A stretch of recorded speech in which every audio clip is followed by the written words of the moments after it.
My name is Ben Grimico. I am from INTERNACHI. That's the International Association of Certified Home Inspectors. We are the world's largest organization of residential and commercial property inspectors. We train home inspectors all over the world. And tonight, we're doing a live event, a webinar. It's called Performing a Home Inspection. This is our fourth one, so we labeled it number 4. And my name is Ben Grimico. If you need to contact me, email is best, because I probably have to answer you with a link to information. You can also call me, but my email address is right there.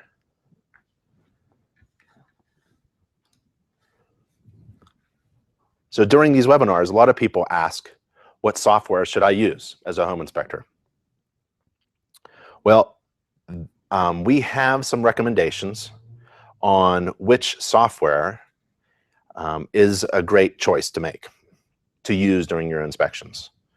I prefer 2, and they're the leading companies. One is called Home Gauge, and the other one is called Home Inspector Pro. Home Gauge works mainly on PC, Windows, Droid. Home Gauge allows you to work mobile on a Droid, and because the report is web-based, you can upload videos. That's what I like.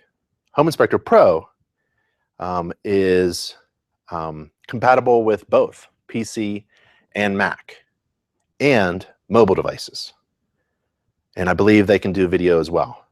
Each one, Home Gauge and Home Inspector Pro, gives exclusive discounts, cheap prices, right, for the software to INTERNACHI members. So if you're a member of INTERNACHI, those 2 software companies are our partners because they give exclusive discounts to INTERNACHI members. That's Home Gauge and Home Inspector Pro. Now, where do you find them? Well, you go to that web page there, that URL, nachi.org/everything. On that page, you'll find everything, but the software in particular will be at step 9. So I'll take you there.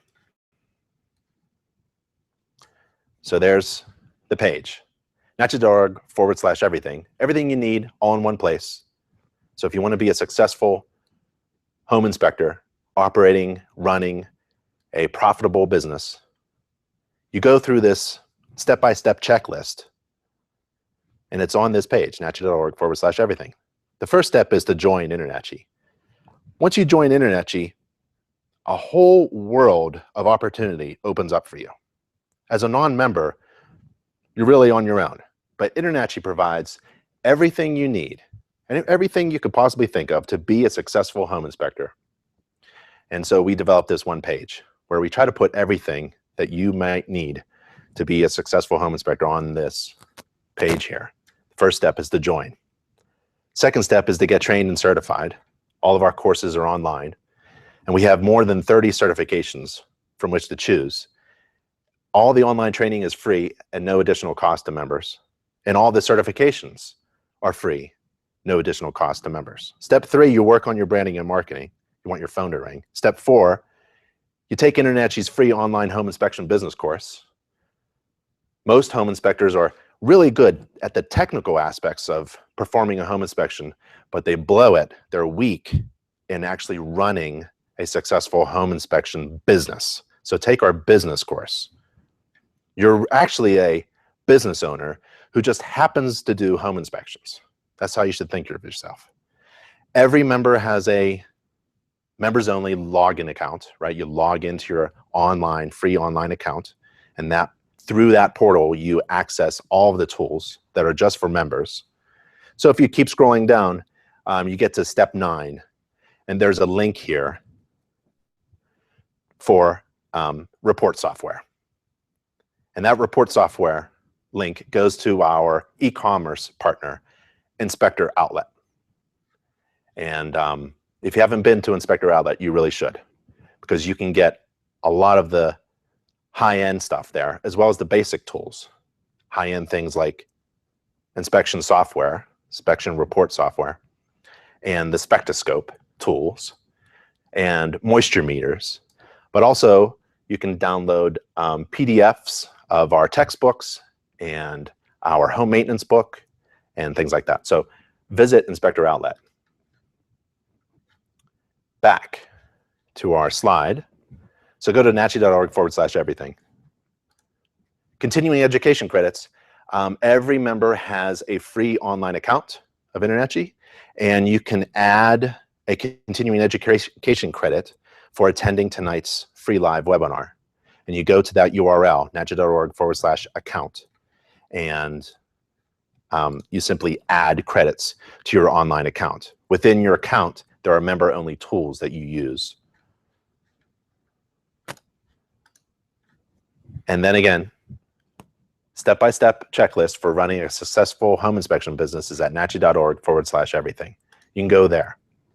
Tools to perform a home inspection. Well, one of the cool tools that InterNACHI has is a microwave leak detector. You put this in a microwave, and it glows red hot when it gets bombarded by microwaves. And you put it next to a cup of water or a hot dog, and it glows. So I put this in the microwave with a cup of water. I take a picture because it's glowing. Microwaves are shooting through it, and there's always an opportunity to show your brand. I'm the home inspector who does the microwave leak detector, and so I make sure that my client is right behind me when I'm explaining what I'm doing. And you can order those through Inspector Outlet. This is a gauge. It's a cool one. It's a dual gauge that I use. You connect it to the spigot outside, and you can turn it on to look at the flow, gallons per minute flow, or turn it off and look at the pressure. So it's a dual gauge. I kind of like that. That's a really handy device. And I know some states require you to test the flow and the pressure, like Texas. This is a handy device.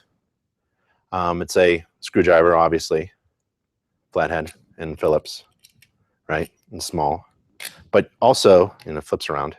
But also you can take off, nuts.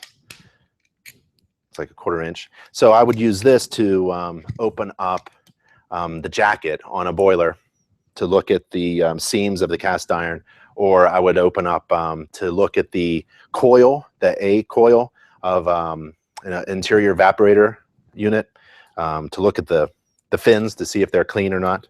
So this is kind of fun to use, and it's all in one. It's very lightweight. Volt detector. If it finds voltage, it lights up. Basic ground fault tester. Here's a Tramex moisture meter. Turn it on. It's really cool. Inspector Outlet has these. You can also plug in some probes, but this is a non-invasive moisture detector. You can become a certified moisture inspector as well through InterNACHI at no additional cost once you're a certified member. And you can find these at a very low price. I think it's the lowest in the industry. So if you want to inspect for moisture, it's a really nice tool. I do it when I find any kind of anomaly on a ceiling below a bathroom or on a wall, maybe a finished wall in the basement, or even on the floor. Go right through tile, carpeting, wood. So you set it to what materials, and it's excellent tool, and it's non-destructive, and it gives that readout. And remember, I'm not really shooting for quantitative results, just going for qualitative results, anomalies. That's why I like the audible sound. It tells me, oh yeah, there's something going on. I don't even want to know the percentage. All I want to know is that there's a potential for something with water. And again, I think the lowest price you can get is on Inspector Outlet for one of these. And here's my ground fault tester and arc fault tester. Kind of clumsy, but it's a nice big readout. Obviously, you need a measuring tape. I like to measure the dimensions of the floor joists or the ceiling rafters or some spans at the deck. Hook your flashlight to your belt on this. You need a pair of gloves. I don't touch anything on the outside without gloves. Electric panel should have gloves.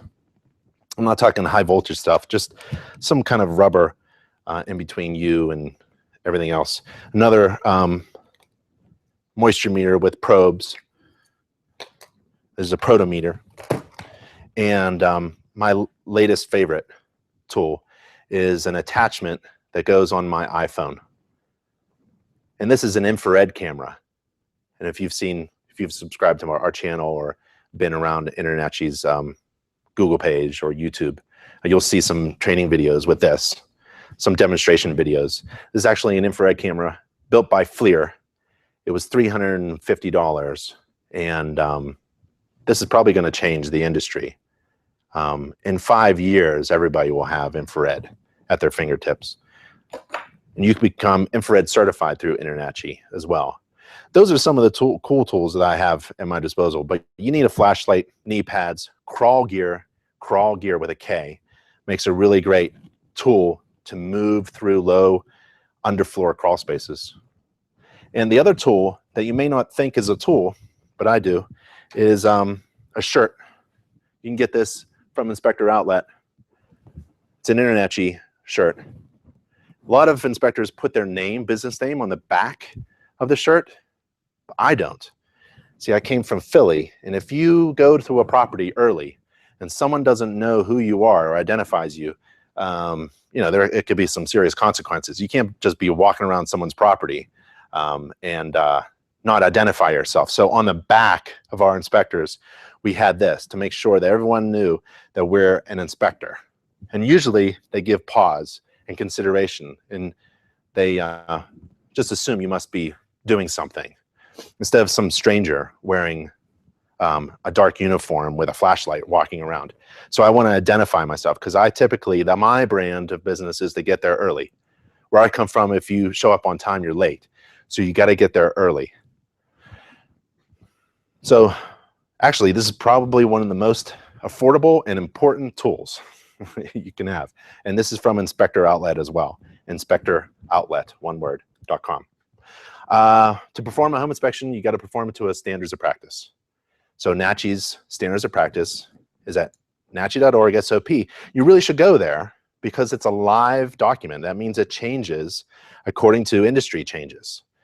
And it's kind of broken up in really nice sections. So we have roof, exterior, basement, foundation, crawl space structure, heating, cooling. So you click through them and you get to refer mentally and visually and electronically the standards by which you practice your home inspection. So you have to tell your client that you perform your home inspection according to a standard. You have to set that expectation. And NACHI's standards of practice is an international standards of practice for performing a general home inspection. And it has been written and reviewed by InterNACHI's legal counsel. Mark Cohn is actually available for questions. And you need to refer to these standards within your home inspection agreement, the agreement, contractual agreement between you and your client, and have it a live link so that they go to the standards of practice that has not been summarized and printed in some document that you have, but it's actually linked out to the live updated document. That's really important. So when the standards change, your clients have been notified of the change because they read the standards prior to hiring you. All right, let's do a home inspection. Can everybody hear me? All right, good. Oh, I have a question. Charles asks, what camera do you use for your pictures and videos in your reports? Nowadays, I would use the mobile device, a Droid, an iPhone, iPad, tablet. I would use that to take my pictures and videos. You know, this is probably one of the most accurate, powerful cameras and video cameras you have. This is my little iPhone, right? But it's kind of hard to hold. My hands are big, came from, building homes, so I have to actually hold some. So the cameras that I bought, I wish I had one, are usually the Canons or the Kodaks because they have a grip on the right side. They have some kind of battery bulge right there. So I like big cameras, and I like to carry two cameras. One for pictures, right hand, one for video, left hand. And I wear a carpenter's pouch. I think it's called a nailing pouch. It has 2 pouches in the front and something for a tool, one of these guys. Yeah. And this and another tool in my measuring tape. I put all that stuff in my pouches. And the idea is that I take so many pictures, I reduce the size of the pictures, the quality of the pictures, to almost its lowest setting. You have to play around with it, see what works. The pictures that I have in these reports and these slides here, they are in the kilobyte size. They're about 130, 150 kilobytes maximum. Don't take megabyte pictures. Some home inspectors are taking pictures that are 2, 5, 8 megabytes. If you're in publishing, yeah, you need high definition pictures, but you are in the business of throwing a lot of low res pictures in a report that's probably not going to be read. You set your camera to low so you can snap, snap, snap, snap, snap hundreds of pictures. Okay, take a lot of pictures, low settings. And I just Googled, went on Amazon and looked for a digital camera. You can buy one for $49. There's no excuse for not having digital pictures because it's so easy. Digital pictures in your reports because it's so easy and affordable to take pictures, and video nowadays.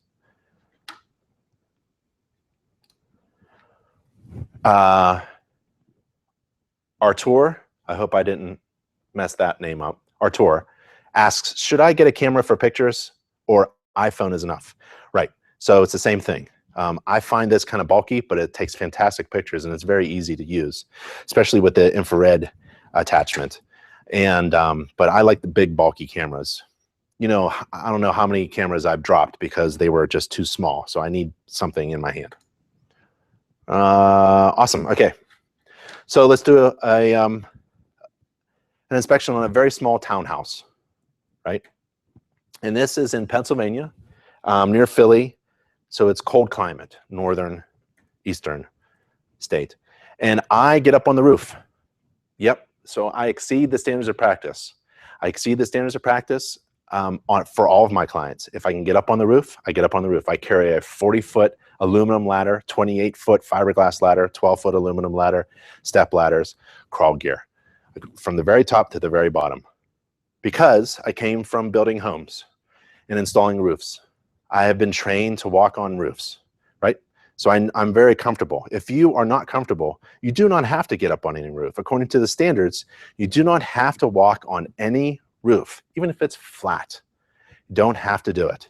You don't even have to carry a ladder, but you do have to inspect the roof, at least from the ground, if you can, from the eaves, yeah? So I go up on the roof because this is my brand. That is a common picture that I put in my report because I want everyone to know that I walk on the roof. And why do I do that? It's because that is my brand. That's how I distinguish myself from my competition. Those fellas and ladies who are uncomfortable or want to stay to the minimum standard of inspecting a roof and don't go on a roof, well, I move beyond them. That is my unique selling point. If we're all lined up in a state that maybe licenses us all, what makes you different from all the rest? Well, one of my things that I do is I get there early to get up on the roof because I walk on the roof. And I take pictures of the inspection while I'm up there and video while I'm up there. You can't beat me. I'm going to beat you. If you don't go up on a roof, well, you're going to have to figure out how to beat me in the market because I'm going to tell everyone that I get up on a roof and you don't. That's branding and that's marketing. Yeah. And we help you do that. If you call our marketing team, we actually provide you a little consultation to develop your brand. We guide you, a little questionnaire, and then we help you market your business. We'll design your logo, we'll design your flyers, your business cards, things like that, that communicate your brand and your services. Got some turtle vents, got a little ridge vent. I look at the flashing, make sure there's step flashing, it's installed. I'm taking pictures of every plane of the roof, starting with the ridge, front, back, and then anywhere I walk. And then components. If I come up on a component, I try to group all the components. Any penetration through the roof. Sewer pipes, right? Vent pipes. Maybe satellite dish. Chimney, I call that a penetration. Any kind of vent, like a dryer vent or a bathroom vent, a powered fan, anything that comes up through the roof. And then I think of water. How does water move? It goes off the roof, runs off, and goes past the drip edge. Hopefully it's installed, and into a gutter. And I inspect the gutter, and I take this money shot. That's me inspecting the gutter. That's the front, that's the back. And we have missing gutters because of the architectural design of the home. Yet, you really need a gutter. This is Pennsylvania. It rains all the time, and that is wood damage at the very top there.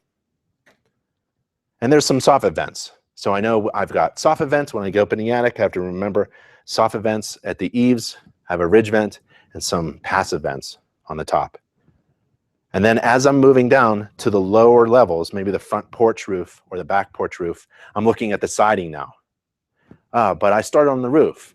Roof system is where I start. But I have been trained by InterNACHI to think of the whole house approach, which means that every system affects all others. They are interdependent upon each other. You affect one, it affects all others in the home.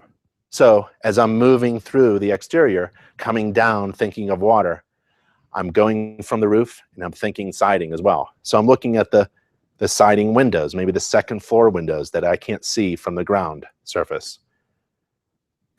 This is damaged, deteriorated, old shingles at the front of the house, the mansard roof part of the house on this townhouse. That needs to be replaced. A lot of holes, prone to water penetration, deteriorated. And I take a picture of the money shot, right? That's a brand.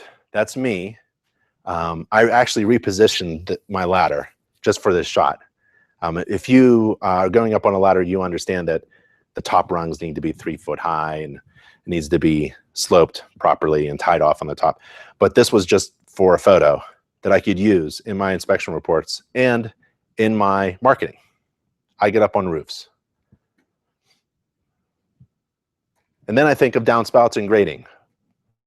I'm thinking how water moves. Roof, exterior, all the different components that need to be flashed and sealed properly. And then how is it discharged away from the house? These are window wells. In the northeastern areas, we have basements. Sometimes they're finished, sometimes they're not. And I test every receptacle and I take a picture of it. All receptacles need to be GFCI protected.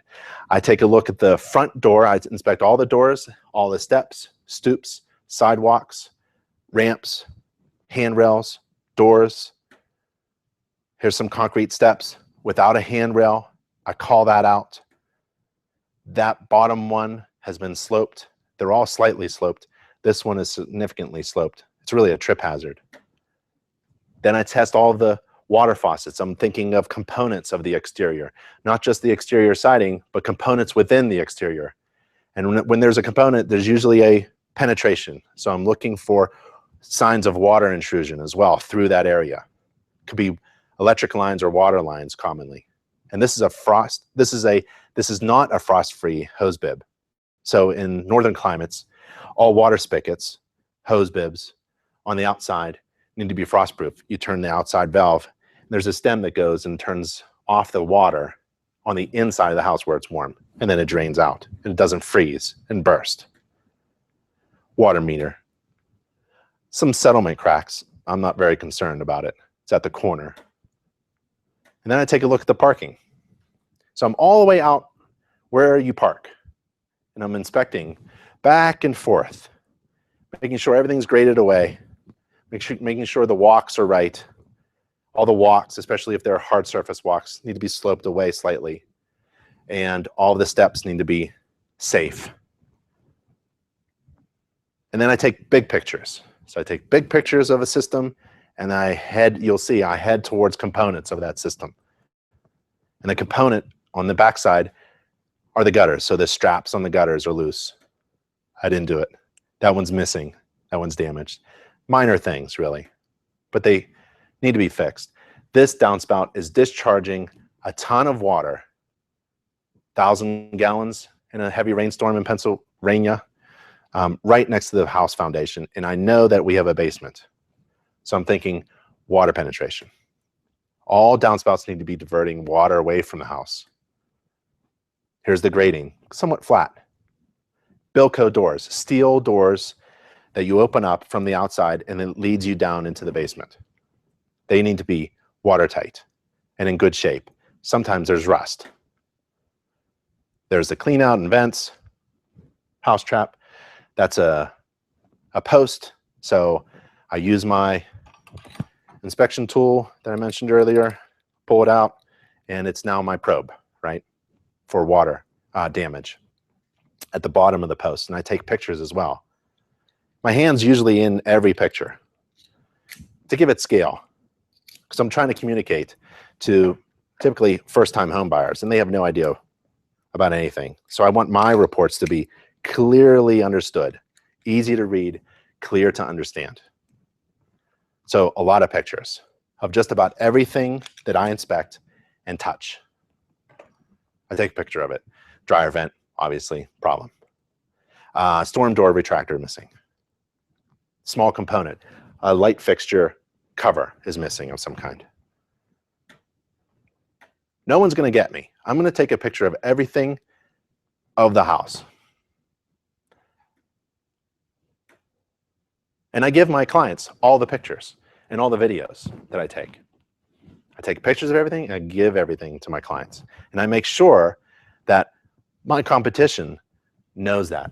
Well, if they're spying on my marketing or something, they'll know it. But I want to make sure that I'm different from all my competition. Another way is to actually provide, not hold back, but to give all of the digital pictures and videos that I take during inspection to my clients. I used to burn them to a CD. You can use a USB flash drive or just include them in a web-based report now.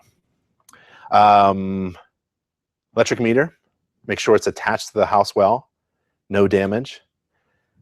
Follow this electric service line to the breaker panel.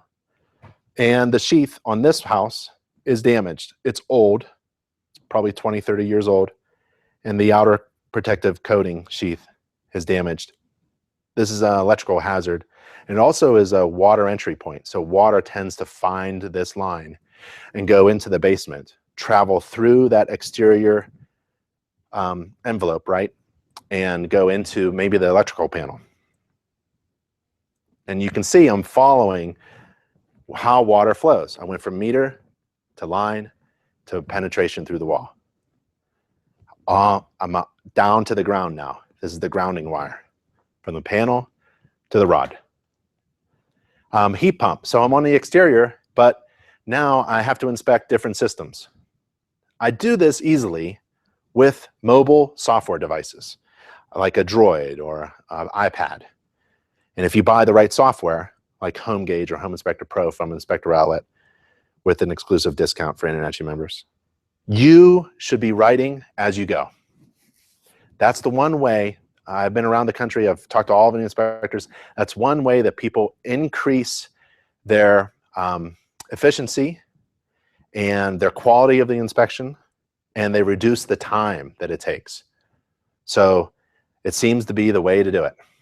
And it also, I did it this way because years ago I had little kids and I didn't want to spend time at home writing reports. I wanted to be done with my work at the end of the day. And you only can do that with a mobile device, and you write as you inspect. And that's a brand idea. So I made sure that my brand was different from all the rest who are using pencil and paper checklists, NCR forms, or writing reports and emailing it the next day. Nope. For me, if you hire me, I'm going to write the report as I go so that at the end of the inspection, I click a button and you get a report. It's that fast when you're doing a mobile device. But better than that, remember I go up on the roof first? I don't step on my ladder until I'm done inspecting the roof and writing everything about the roof and taking pictures and video of the roof. I can't move. I'm not allowed to do the exterior down below or any other system until I'm done with that system. And so once I get on that ladder and I come down, I know I'm down one system. I've got roughly 9, 10 to go. When I'm doing the exterior, my client comes with me. I take my client around. I talk about what I saw on the roof, because my client doesn't go up on the roof. And I take them around the exterior. We look at the big systems, some of the components, identify some of the big stuff. I say to my client, I'll see you later. I'm going to type my comments in. It's going to be about 10 minutes. I'll see you inside, and then we'll do the heating system or basement next. But don't worry about it. I'll find you. I push my client into the home. They're looking at curtains and measuring and thinking about renovations and stuff like that. And I'm doing the exterior now, very slowly. I have a pattern. I go counterclockwise for some reason. Maybe you go clockwise. Do the same pattern and look at the same systems. Remember, I go back and forth looking at how water moves and how the sidewalks are. And I'm writing as I go. And I'm taking pictures as I go, right? So I'm going around the house taking pictures of everything, picture. And then I get my mobile device and I go, dun, dun, dun, dun, dun, dun, dun, and like in a few seconds, I'm done with that system. I can now go in and move on. I'm done with that report, essentially, of those systems, yeah? Because I'm doing mobile device, using a mobile device. And I can't forget anything because I'm taking pictures of everything. Look, perfect focus on the manufacturing label. See the size, BTUs, the year, everything, amps, the condition. So system and then components, system and then components. System is this picture, is the system picture, and then go to components, manufacturing label, the fins, operation, is it vibrating, how's it feel, temperature relative to my hand, shut off, electric shut off, interior shut off. Now I'm on the inside in the basement. I'm doing the big systems first, heating system. My clients like to follow me down in the basement and I do the heating system, the electrical panel, the hot water source, and by that time, they're kind of bored and they wander away and I'm free to do the rest. I hit the big systems, most difficult systems first. And if my client has their uncle with them, I'm trying to impress the uncle. So if the uncle goes, you hired the right inspector, let him go. So I'm trying to do the most difficult things first. That's how I think. So taking pictures. The condensate drain, really, I don't like the condensate drain to drain anywhere other than in a drain. This one is discharging at the perimeter trench around. This is something common, especially in the East Coast. You dump water in the inside of a basement.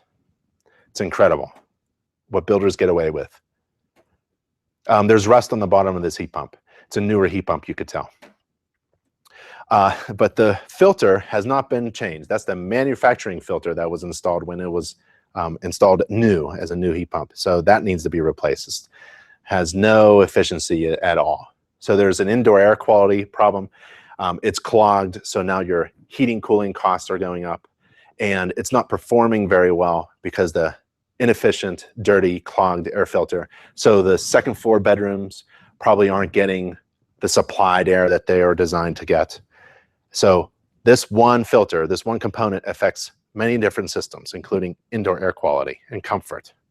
There's the electrical panel. Remember, system and component. That's how I inspect. This is the electrical panel, take a picture, and then break it down into the system, components of the system. And I usually have my hand in a picture, and that is a code for me. I know that that shut-off switch is 150 amps because one finger is 100, two fingers is 200. In between, that's 150. I take a picture of all the breakers to make sure that they are all on, or if there are any off, I want to identify it before I start probing or looking at stuff or fiddling with things, right? Especially if I'm going to take the dead front cover off. I want to identify all the breakers that are in the on position and any tripped off breakers. And if there are any breakers that are manually turned off, great, I'm going to take a picture of that. I won't turn it back on, especially if it's been popped. If there's a popped breaker, absolutely you don't reset it. somebody could get hurt. I test the ground faults and the arc faults. This is a few years back, so there's only one ground fault in this electrical panel. There are no arc faults installed in this house. And some of the breakers are labeled. Some are not.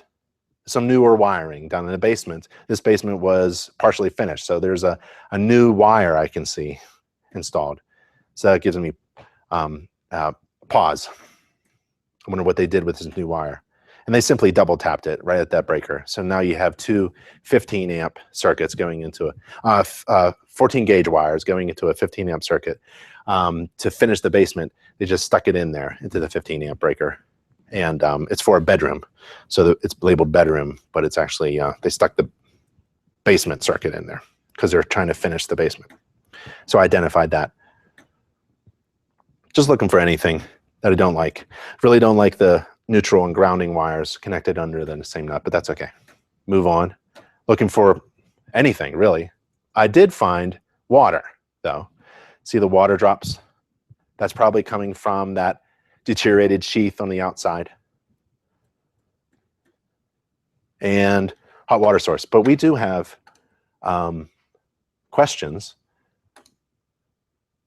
When you first began your inspection business, did you find some realtors who would not use you because you were so thorough? How did you overcome this? Bill asks. Oh, I really didn't care what real estate agents thought of me.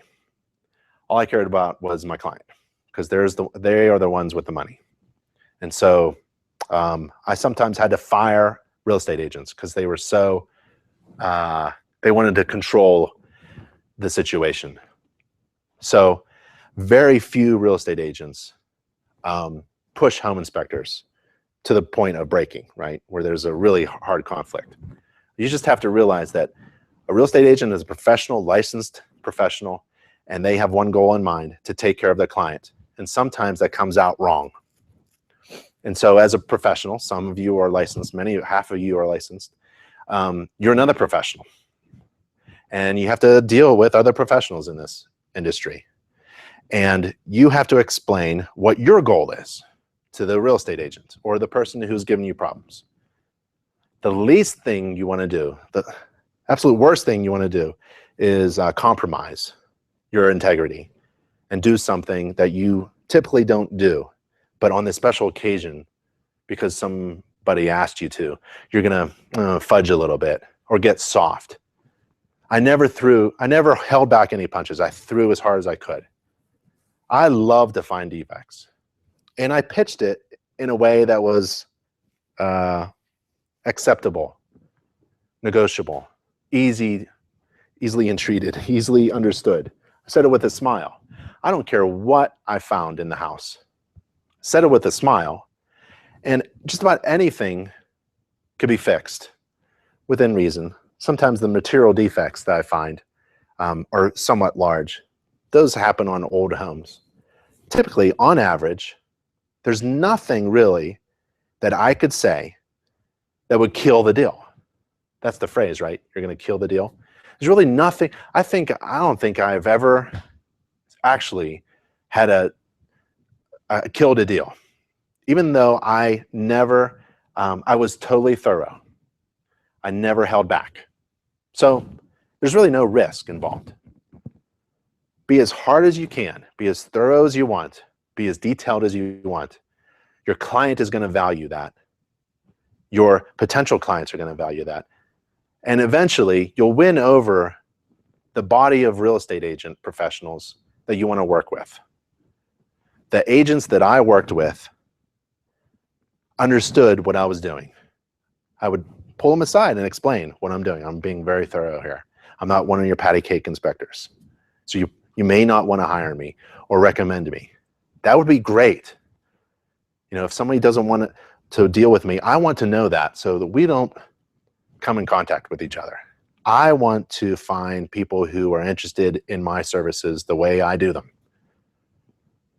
This is a great business because if you can brand yourself in the way you want and present it, you can find your niche. It all depends on how well you brand yourself and market yourself. And for me, I was very thorough. Obviously, by the end, we're going too slow. We should be really flying by now. But yeah, I was always very thorough, and I could care less what other people think other than my client. There's really hardly anything you could say, I think. Hardly anything I could say that would kill the deal. So why be soft? Sean, do you put arrows and circles on your pictures indicating defects into your inspection report? I used to. And then I realized that no one really values that. I certainly don't. I know what I'm looking at. So what I really do is, to be efficient, I use my finger, my actual finger. And it gives scale, and it shows that I'm actually being very detailed. You know, looks like I'm working really hard. Click, give scale, and that's my arrow. Yeah, I know a lot of softwares have all that stuff. The circles and the arrows and the text and the captions and all that stuff. How much time do you think, Bob says, how much time do you think you add completing a software program on site versus doing afterwards? Oh, I know that I was faster. I did 2 home inspections a day. First one at 8 o'clock, the next one at 12 o'clock. 8 o'clock, you get there a little early. 8 o'clock, by 10:30, I know that I got to be out of here by 11 to get to my next one, 12 o'clock, early. And it always worked, because at the end of the inspection, I'd print out a summary sheet. I'd actually bring a printer in so I can print out a summary sheet, 2-3-page summary or sheet. And then I'd ask my client, if you want to wait for 30 minutes or so, 20 minutes, 30 minutes, I can add photos to the report that I used, you know, make sure all the photos are in. And I can print out the whole report, which is about 50 to 60 pages. They usually said no. All they really wanted was a complete report the next day at the latest, but a summary, so that they can, a summary right after the inspection, so that they can start negotiating. I wish I could be paid to stay 8 hours. I wish we all could be paid. We should all be earning about $1,000, $1,500 an inspection, right? And spending all day with our clients. But that's not where we are. We have about 3 or 4 hours. That's what it's expected. And something to give to your client. I gave a summary report, copy to their agent, so that he or she could start negotiating, and a copy to my client so that they can understand the actual problems that need to be addressed prior to moving in. And those two got together on my summary sheet and made the deal go through. And then later on, they got a report, a full report. I was fast. It's the only way I can, I don't know how you can provide a full report at the end of the inspection without going mobile. You have to remember everything. How can you remember everything in your report? How can you remember all the things that you found on the roof 2.5 hours ago? So I write as maybe you can, but I write as I go. Let's see. Derek says, Frank, anything above a rise and run, I think my name is Ben, or maybe you're addressing someone else. Frank, anything above a rise and run of 412 slope of a roof is usually too dangerous, depends on the inspector. Yeah, yep, 212, 412 is right in the middle, 612 is probably a max. You know, I don't go above 612, although I just tend to luck out and I find a valley, you know, where 2 planes come together, and that's a lower slope. Even though this is 612, I think the valley would be 412, so you crawl up the valley. Right, but don't get on the roof. You're not required to by the standards. And if that's not who you are, if you're not trained, if you're uncomfortable, don't you dare get up on the roof, because you can fall from 2 rungs of a ladder and seriously injure yourself. That's just falling 2 rungs of a ladder. Imagine falling off a roof. So don't go up on a roof. That's my recommendation. Follow the standards of practice. I was trained, I came from building homes. So it just was natural. I was trained to do it. So Frank, I understand. Frank says, at what pitch do you stop walking on the roof? 612, 712, that's about it. There are boots I have around here somewhere called crawl. No, it's not crawl gear. Paws, cougar paws. But, you know, I just use soft-soled shoes. sneakers. I think if I had some kind of special shoe, it would, have me, I would want to go up on steeper slopes. So I don't do steep slopes, but most of the homes that I inspect were 612 at most. Where are we? We got to start flying here. Hot water tank, taking pictures of components, water shutoff valve, electrical components, missing discharge pipe at the TPR valve. And then I think about, so that's a hot water source. Then I think about other systems. I do sewer, drain, waste, vent. And then I do water supply coming in. So it's roof, exterior, heating, cooling, electrical, hot water, drain, water supply coming in. And I'm looking for water leaks or anything, damage, anything at all.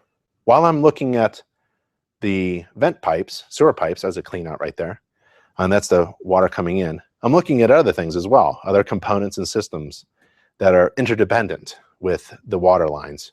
And while I'm looking at the water shutoff valve, I stick my head behind the finished wall in the basement and I take a look at the foundation wall. I'm looking for structural problems, water penetration, or trying to demonstrate inspection restrictions and limitations. Nothing says an inspection restriction like a digital picture. And then a moisture meter. So this is an extendable, they don't make them anymore, I can't find them. It was an extendable pole, 3 feet with 2 prongs. It's kind of like this protometer, yeah, but it was on a stick. And it had a light and a sound, audible sound. It was really good. So I went around the carpeting and I could probe through the carpeting and the padding without damaging anything. Just to look for, I'm not quantitative, I'm not a quantitative inspector, qualitative. I'm looking for anything that turns red or beeps. And the electric receptacles, windows, there's my 3-tine hoe to move insulation and probe around. 3-tine hoe, 3 tines. One was straight, one was slightly curved, and one was really curved. And it's extendable, so I can reach up. Document unfinished work in the basement. And there was a lot of destruction and construction and unfinished work in the basement. And even electric lines that were twisted up, live electric lines. So I'm taking pictures of everything that I can inspect. And areas of systems, components that tend to have water intrusion. I focus a lot on water penetration, water intrusion, just where I come from. Even now, I live in Colorado. Water intrusion, moisture, condensation, mold are concerns, even in a semi-arid area. And also indoor air quality stuff. I know these paint cans are probably going to leave, but maybe we can talk about VOCs with my client. Pulling back things that I can move to see what's behind them. I tend to move very heavy objects down in the basement just slightly to get my flashlight back there and see what's going on. Don't want anything hidden. A couple times somebody was trying to hide things from me. No big deal. I found it. Taking pictures. A lot of restrictions, right? Can't see really what's going on with the floor. Plywood. The joists are covered. The band rim joists are covered. Ductwork is covered. A lot of construction going on. Loose ductwork, loose electrical wiring, hazardous things going on with the wiring. Unprofessional-like workmanship is the phrase I use. Should be further evaluated, inspected and further evaluated by a licensed electrician. And then I'm in the attic, and I know the condition of the roof, so now I'm thinking water. I got to think of water. Was the roof replaced? Did it do any water damage, any structural damage, any condensation? That is a concern. That's a bathroom fan exhausting, second floor bathroom exhaust fan blowing into the attic. That has to be exhausted outside. And that's beyond the roof or the walls. Structure looks good. A firewall in between the units. The insulation looks great. However, it's only 5 inches thick. Don't know why. That's much less than half of what I expect. So I'm going to tag that. And so there's a couple things you can think of when you're doing a whole house approach. The insulation affects the comfort level in the home. The second floor is going to be a different climate than the rest of the home. And the second floor bedrooms, a common complaint would be that the second floor bedrooms are hot in the summertime and cold in the wintertime. And the heating system just can't seem to catch up, right? And then the attic access, there's a few things about this. It forces the heating and cooling system to work harder because there's energy loss through this. So this attic access from the second floor ceiling bedroom into the attic is not sealed, it's not insulated. It's just a piece of plywood or drywall with watermarks from an old roof that leaked, or maybe condensation that was dripping from the roof nails and roof components, right? It left watermarks because we have warm, moist air from the bathroom being exhausted into the attic space. We have an old home that probably has not been air sealed, so it's leaking air, right? It's not airtight, and there is a hole essentially in the ceiling, and it's like having an open duct in the heating system blowing directly outside, like 100 feet per minute, 100 cubic feet per minute, just blowing through this unsealed, uninsulated attic access. It forces the heating system to run, heating and cooling system to run more, and it's also uncomfortable in the second floor. It's drafty and it's cold. The rooms are cold, and it could be a safety issue because there's so much stack effect. Maybe if the hot water tank wasn't electric, but it was a natural draft, there could be a drafting problem. So systems in a house are interdependent. They affect one another. So if you're inspecting the attic for insulation, you're able to comment upon multiple other systems in the home. And we train you upon these things as well. HVAC, energy efficiency, indoor air comfort, energy movement, moisture intrusion. All these training courses are online through Energy. And so when I'm in the interior, I'm basically now like flying through the home because the easy stuff is ahead. But one of the things that I do in order to beat my clients, because this is one of the things that brands me, is that I check the ductwork. I stick my hand in every duct, in one duct in every home to see if it's clean. And this one obviously isn't. And my clients really are always surprised that I did this and showed them that the ductwork is not clean. And then they try to negotiate to get the ducts cleaned prior to moving in. And this is an indoor air quality issue. It's an efficiency issue. It's a lot of things. Windows, doors, receptacles, the inspection restrictions, I can't see what's going on there. Also, the closet doors are missing, and there's a watermark above the closet door opening, and there it is. Well, it's actually not a watermark, it's a paint mark. So they painted something. Maybe they patched the drywall, I don't know. But I'm looking at all the ceilings actually, using my Tramex moisture meter, looking at anomalies, seeing if it's wet or dry, and asking the homeowner through my report to explain what is going on here. Flush all the toilets, run all the sinks, open up plumbing access panels. If there's a plumbing access panel, I open it up. If there isn't a plumbing access panel, especially behind the tub and shower, I comment on it and recommend one to be installed. Why? Because 9 out of 10 times there's a water leak. It really is. It could be a very small drip that no one knows about because no one's ever opened that plumbing access panel. That's what it's for. Not just for fixing leaks, but to finding them. Doors, windows, interior, floors, ceilings, you know what to do. Here's a half bath in the first floor. Flush the toilet, run the sink, take a picture of the drain pipe and the valves and the supply lines, test the receptacles for GFCI protection. Where is that bathroom fan going? I didn't see it on the outside. On the outside, remember, we had a dryer vent hood that was loose. No other exhaust. We have the second floor bathroom exhausting into the attic inappropriately. So where's this going? All bathroom fans should be exhausting outside. If I find anything that's damaged during the home inspection, I take a picture of it. I found this chair damaged. I don't know who damaged it. It wasn't me. So I put it in the report. CYA, right? There's a laundry system, the window in the laundry, outlet. You know, in my report, I describe the outlet and whether it's used or not. Have something plugged into it or not.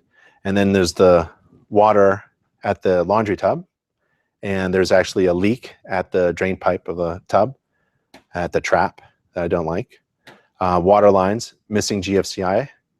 And then the rest. Get to the kitchen. The kitchen is the last system, right? And run water at the sink, ground fault.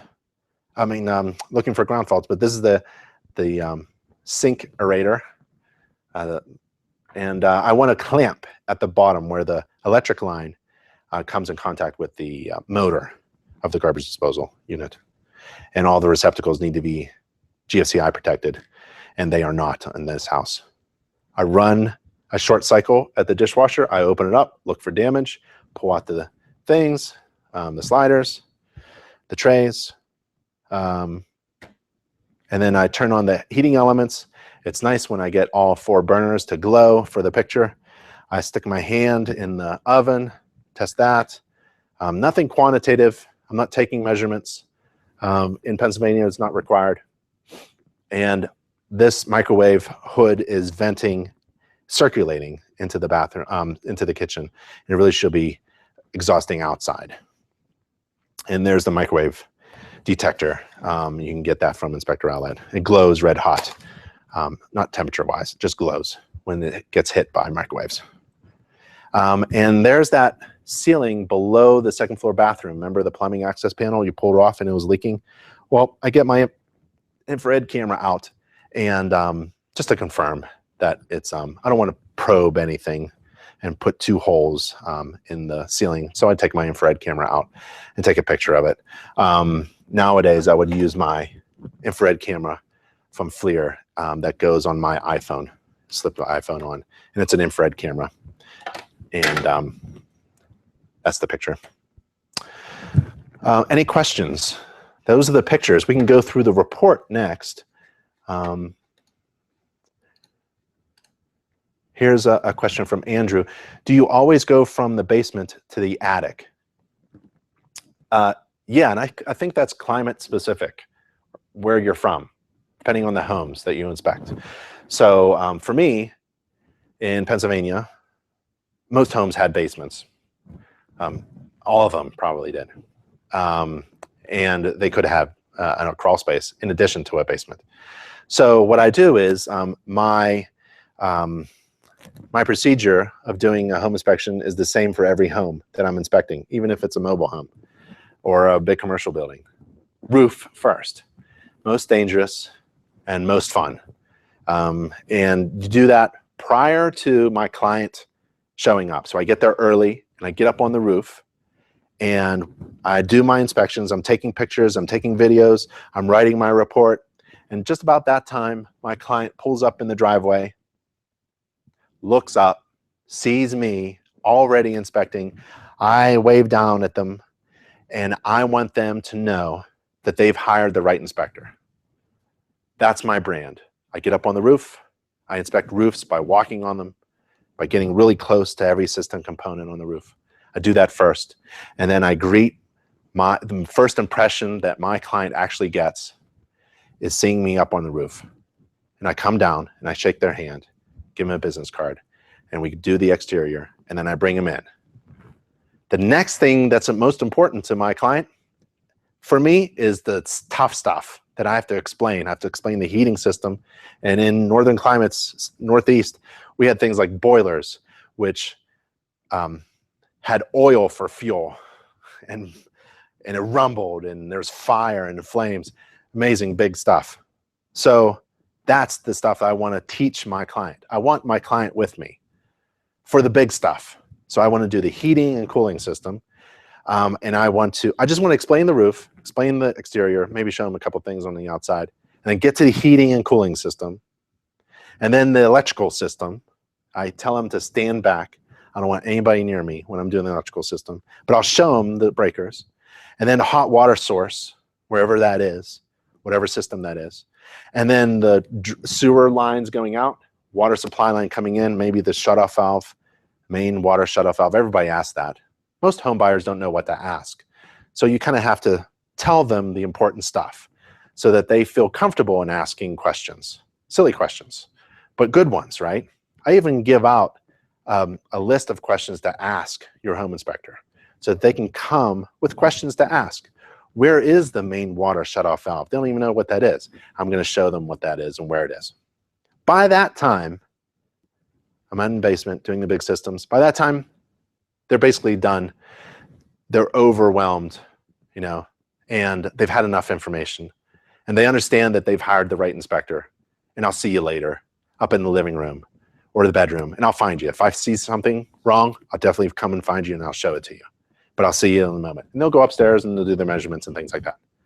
And I'm downstairs. I've got really one more system to do, which is foundation. And that includes a lot of things, all the other components in the basement, but also water intrusion. So I'm looking for water penetration into the basement. So I go from basement and then I go right up into the attic. I bypass all the clean stuff and I get to the attic. And to get into the attic is this messy thing. So I bought a piece of cloth, big 6x6 piece of cloth that looked like a picnic blanket. And I draped it on the floor. And then I got another one and I draped it on the closet, because usually you go through an attic access that's in the ceiling of a closet, bedroom closet.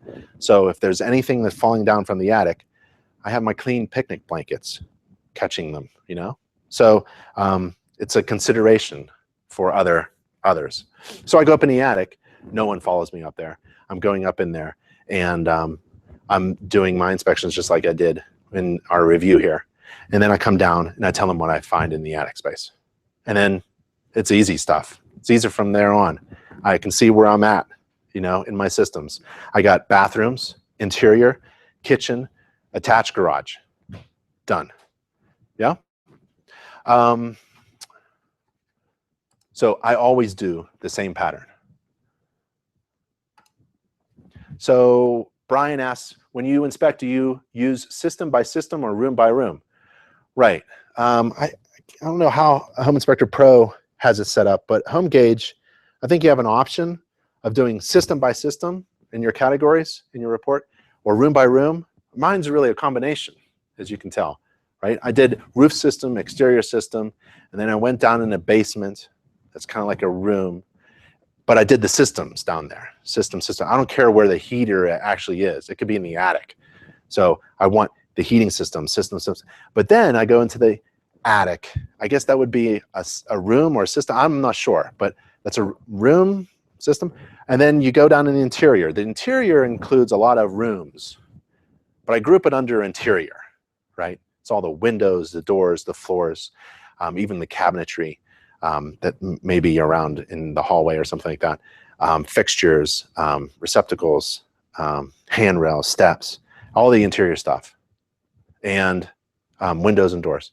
And then bathrooms. So I group all the bathrooms into one category.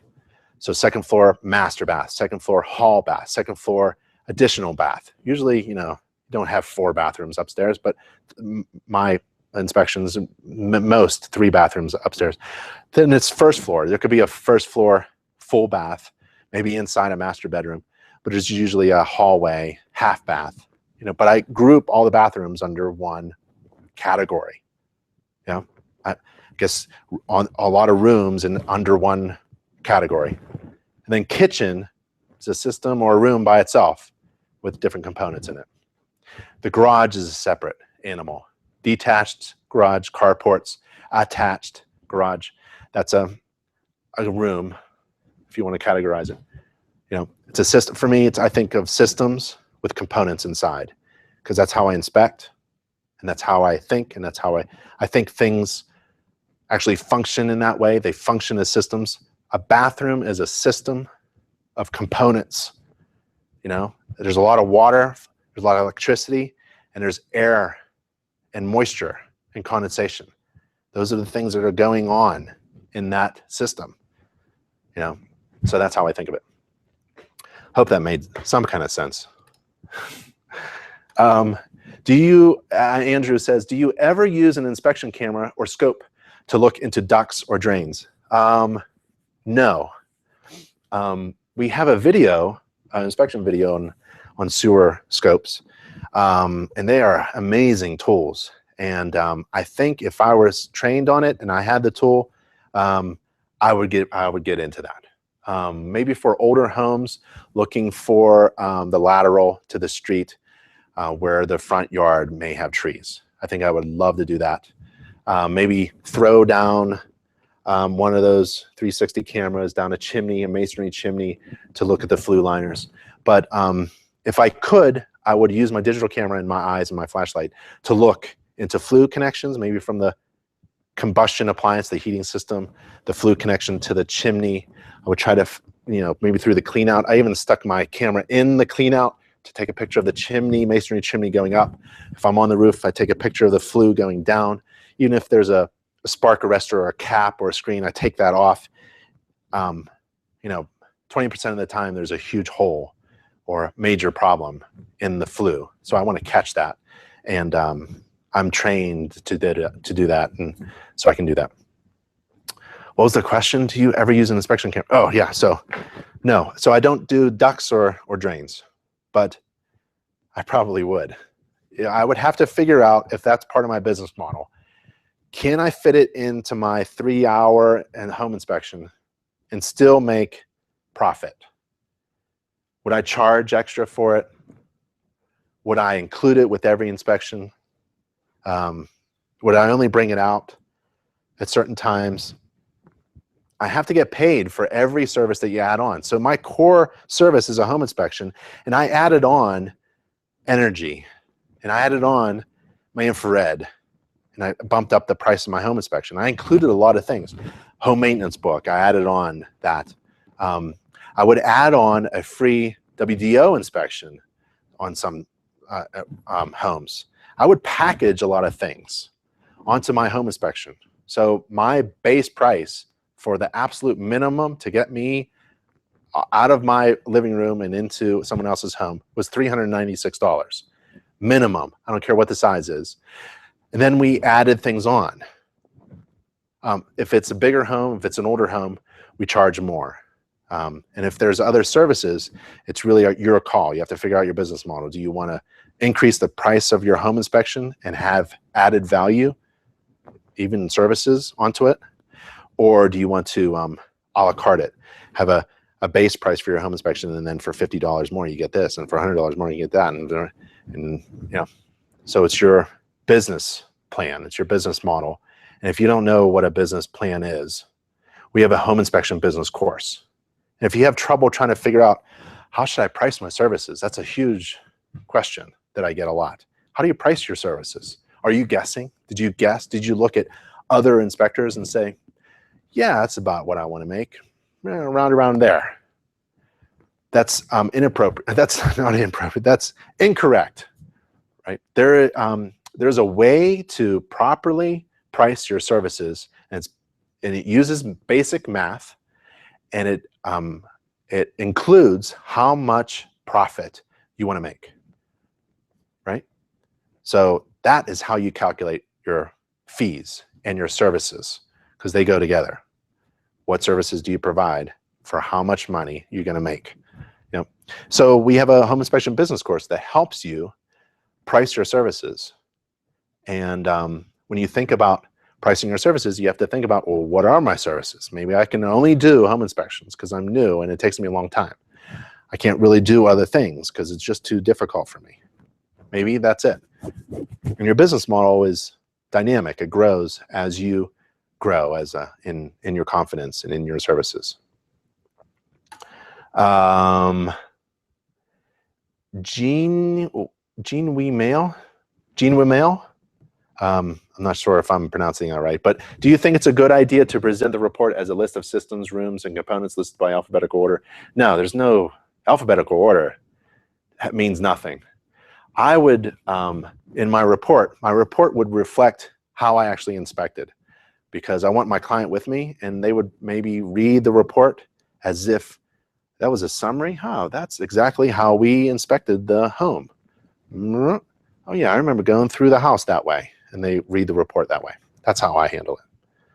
Nothing alphabetical.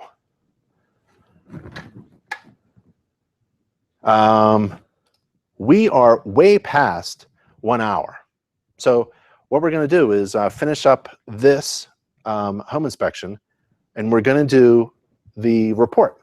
So we can take a look at the report next. And then I think there's a video.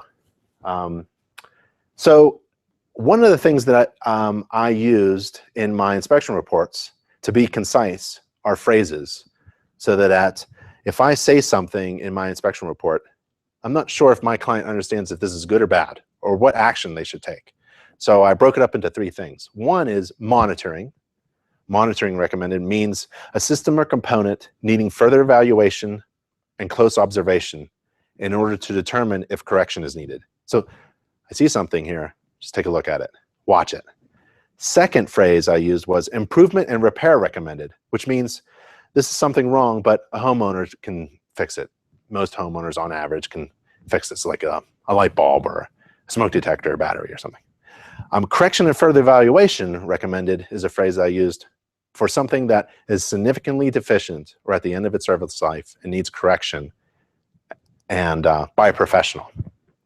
And I say that we recommend the professional making any corrective action to inspect the property further evaluation, in order to discover and repair related problems that were not identified in the report. All corrections and evaluations must be made prior to closing or purchasing the property. So if I say that there's a water leak from the second floor bathroom drain that I observed from the plumbing access panel, remember that in the report? And I took a picture of it. Well, I want the contractor who comes in to look at other things. Maybe it actually wasn't the drain pipe of the tub, but it was a hole in the tub. Maybe I got it confused. There's a leak, but I'm misdiagnosed. I want that contractor to further investigate. They're going to cut the drywall open, drop that plaster down, and look underneath the tub and see what's going on, right? That's what they're going to do. That's what I'm recommending. Further evaluation, because I may have missed something. There may be a drip coming from the shower head through the wall where the shower stem connects, threads in. It could be dripping there. This happened before. And it looks like it's a leak from below the tub, but it's actually coming from above my head, the shower head, right? Misdiagnosed slightly. I identified that there was a problem. I asked the seller in my report, my client, recommended my client to get it corrected and further evaluated by a professional so that other defects, if they exist, can be discovered. That has really helped me out in the past. Don't specifically diagnose. Make recommendations for correction and further evaluation. That's a pretty good idea. Let someone else tear open the wall, for example, and find things that were not visible during the inspection. Couldn't see any indications of things that were hidden, right? Let them find them. So here's my report. You'll see that I have very few words, but a lot of pictures. And anything that I recommend is in red. If I recommend improvement, it's red. Correction and further evaluation is red. And there's the exterior, there's the components. So for the exterior, it starts with house wall covering. So I identify the coverings, I take pictures of the coverings, and I look for problems with the coverings. And the exterior wood has some damage to it. The driveway is a component of the exterior. The walks, the steps and handrails, remember the walk is off by a few degrees, trip hazard. Exterior water faucets are not frost-free. More components of the exterior. So my report is system and then components. Exterior receptacles, I got pictures of them. Dryer vent hood. There's that missing storm door retractor, missing light fixture, And then there's the heat pump system. Break it down to components, the electrical shutoff switch, estimated age, the thermostat, condensate drainage, electric coil, air filter, estimated age, service record. There wasn't any service record. Any observations, other observations. It was a finished basement, so the finished basement wasn't actually heated or cooled by the heating cooling system. There was dirty ducts, and there was inspection restrictions. So system and component. Plumbing system. Pictures of the plumbing pipes. Remember these black pipes, ABS pipes going out, water supply coming in, main water shutoff valve near the meter, check valve, missing pressure tank at the water heater because there's a check valve coming in. Water heater heats up, water expands when it gets warm, pushes against the check valve. So it needs an expansion tank to relieve that pressure. Electrical hot water heater is a system, hot water source, electric hot water heater, identify the fuel type, the size, the age, the electrical connections, the water shutoff valve and connections, the TPR valve, and a water leak catch pan that was missing. System, electrical system, the meter on the outside, meter condition, the grounding on the outside, the main electrical service line, which needs to be replaced. And then the panel that's connected to the system, right? Panel is like a system within the electrical system. The breakers, main disconnect, breaker labeling, wiring type, circuit breakers, panel interior, inspection sticker, and then the other electrical problems I found. Again, structure is a system. So I break it down into components. There's the attic system, method of evaluation, framing, water penetration, bathroom fans, insulation, missing insulation, thickness, and then bathrooms, interior, kitchen. Yep. So I also have a conclusion paragraph, and I tell my client about pre-closing walkthroughs. In my report, a walkthrough is that time prior to closing, to signing your line, signing your name on the line. I tell my client that I am available for hire to walk through the home because the condition of the home can change significantly from my home inspection to the time of closing. There's a lot of time in between. Could be as little as a week, but could be as long as months.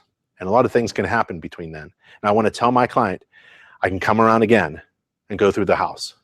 Or you could decline that service. And so that gives them an opportunity to think, maybe we should, just before closing, have Ben go through one more time. And I would either do it for free or for an extra charge. And also leave a letter on the kitchen counter with my business card and maybe a little lunchbox marketing piece that we sell. And it tells the seller that I was as considerate as possible. I was careful as possible, but I wanted to make sure that I tell them I inspect at least 500 things in the home. So that's why all the curtains are moved. All the windows seem to be opened and closed. All the doors. I try to put everything back, but there are some things you want to check. Thermostat, GFCIs, AFCIs, refrigerator, clocks, freezers that may have tripped off, kitchen appliances, doors, coffee makers, and curtains. I try to put all that stuff back. And I tell them that all of my inspectors wear indoor shoes only. So if there's a foot mark, it wasn't us. So that is our inspection. So we did a full home inspection. We did about 74 slides, about 250 images of the inspection report. We could go on, but I think we have run out of time. I promised you at least an hour, and we've gone over an hour and 20 minutes. So we have more to do. We could do another inspection next time. But if you have any questions, let's go over them now while we're here. Here's one from Home Professional Services, Inc. It says, hi, Ben, did you get any discount from vehicle manufacturers for inspectors? No, we're still working on that. That's a work in progress. So we'll announce that. Make sure you are subscribed to our monthly newsletter because we put all the good stuff that we do every month in the monthly newsletter. So make sure you're subscribed to that so you don't miss out on anything. Are there any questions? Anything else? I'm going to pause for a little bit because I know that there's a delay in the system. When I ask a question, there's about 6 seconds in between what I say and what you hear. So we are going to wrap this up. I had a lot of fun. My name is Ben Gromyko. I am from INTERNACHI. That's the International Association of Certified Home Inspectors. And if you need anything, I highly suggest you go to that website URL. It's nachi.org/everything. There you'll find everything you need to run a successful home inspection business, a step-by-step checklist, and do all the steps. If you need our help, feel free to email me, ben@internachi.org, and I will find what you need, because INTERNACHI's goal is to provide everything you need to be successful. That's all we do here. So if there are no more questions, I thank you all very much. It is my honor and privilege to be here tonight with you. Thank you very much. And if you have any questions, just give us a call. Bye, everybody.